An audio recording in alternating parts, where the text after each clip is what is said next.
and attending. In a development many are linking to the Egyptian regime's crackdown on dissent, Egypt's most popular satirist announced earlier this month he's taking his program off the air just days after General Abdel Fattah al-Sisi was elected president. Bassem Youssef's broadcast has been compared to Jon Stewart's The Daily Show for its comedic take on politics in Egypt and the Middle East. The show was incredibly popular, reaching as many as 30 million views per episode. Bassem Youssef said he was ending his program rather than face censorship and threats on his life.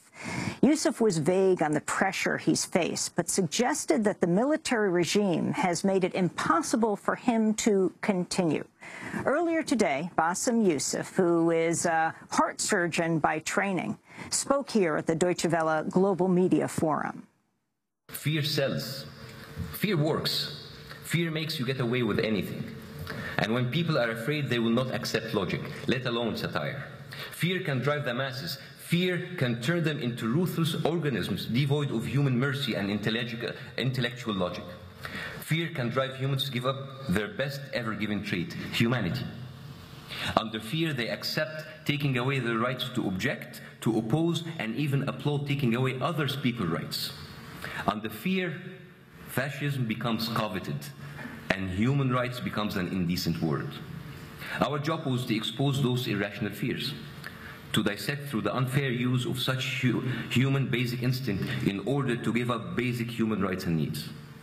This might sound strange, but again, let me remind you that fear sells, fear delivers.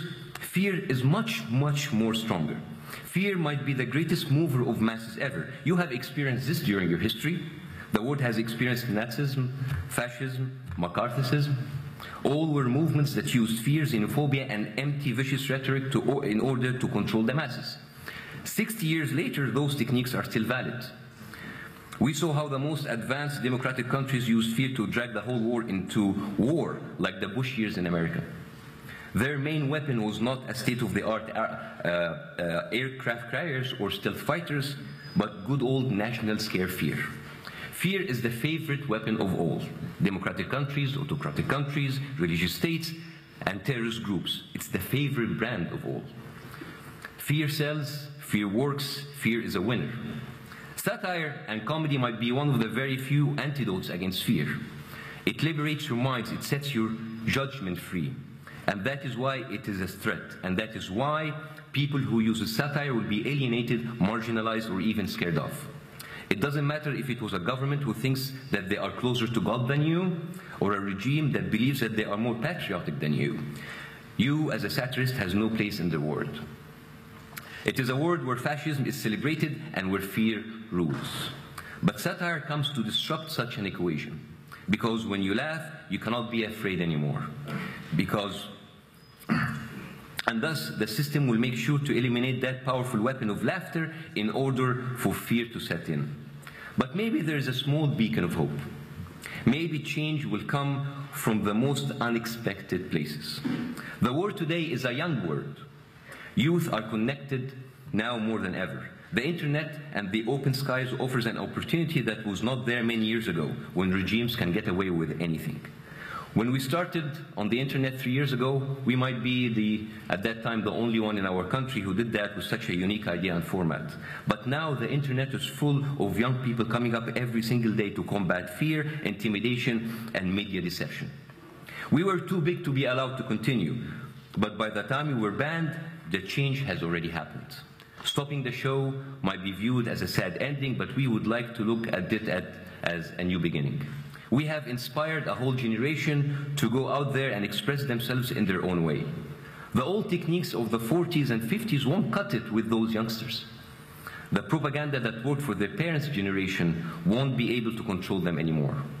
The plethora of fascism that plagues certain regions on the planet right now is only a temporary, a transient moment of time that will be soon washed away by the upcoming generation. Fascism now is overwhelming, that you might think that the long-coveted freedom is stillborn. But that is not true. As Bevan once said, fascism is not a new order of society. It is the future refusing to be born. But I tell you that the future is already here. It is just warming up. So fear might sell, fear might work, fear might win, but it will eventually face its defeat. And the battlefield for that glorious victory will be no other than the hearts and minds of vibrant, inspired young people who will not give in to fear.